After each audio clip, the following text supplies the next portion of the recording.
I guess what's here is the great Ramil redemption story too na saying Yes.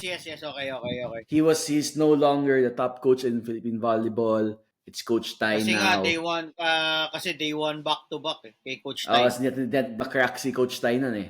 We come back season 78. I've never looked back since. We haven't seen Ateneo back since. That Tama. level of Totoo. dominance. I mean, we're not bashing or anything, but it's just it's real talk lang din naman na I think after they won the championship 2019, although they didn't beat us that year sa eliminations kay Coach Correct. Correct.